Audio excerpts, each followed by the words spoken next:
Hello बच्चों, आज हम सीखने वाले हैं संज्ञा। तो चलो देखते हैं।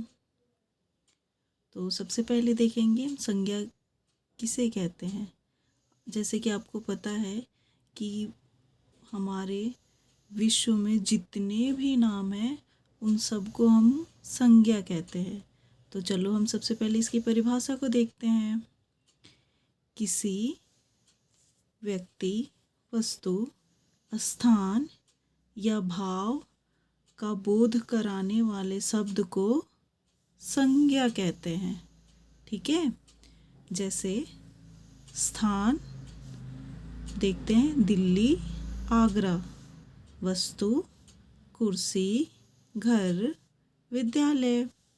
व्यक्ति, गांधी मतलब गांधी जी, लड़का। ठीक है। अब हम देखेंगे इसके प्रकार। तो संज्ञा के 3 प्रकार होते हैं। ठीक है। पहला है व्यक्तिवाचक, दूसरा है जातिवाचक और हमारा तीसरा है भाववाचक। ठीक है। लेकिन जब हम इसे पहले पढ़ते थे तो व्यक्तिवाचक और जातिवाचक, तो जातिवाचक के और 2 भेद हो जाते थे। ठीक है। तो उसमें से पहला भेद है समूहवाचक और दूसरा है द्रव्यवाचक। तो अब हम देखेंगे व्यक्तिवाचक की परिभाषा। जिस शब्द से किसी एक ही वस्तु, व्यक्ति या पदार्थ का बोध हो उसे हम व्यक्तिवाचक संज्ञा कहते हैं। जैसे हिमालय, राम, गंगा, किरण आदि। अब हम जातिवाचक परिभाषा देखेंगे। ठीक है। जातिवाचक परिभाषा मतलब जातिवाचक किसे कहते हैं। जिस संज्ञा शब्द से किसी एक व्यक्ति नहीं बल्कि पूरी जाति का बोध हो उसे हम जातिवाचक संज्ञा कहते हैं। जैसे गाय, मनुष्य, पशु, नदी, पहाड़। गाय कहने से पूरी गाय का बोध हो रहा है, यानी जितने भी गाय होती है सबकी।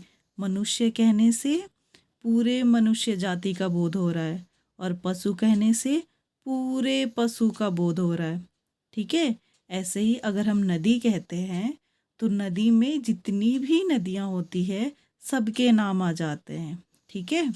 तो हमारा अगला संज्ञा है भाववाचक।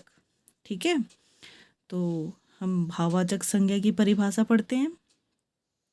जिस संज्ञा शब्द से किसी वस्तु या व्यक्ति के गुण, धर्म, दशा या व्यापार आदि का बोध हो उसे भाववाचक संज्ञा कहते हैं।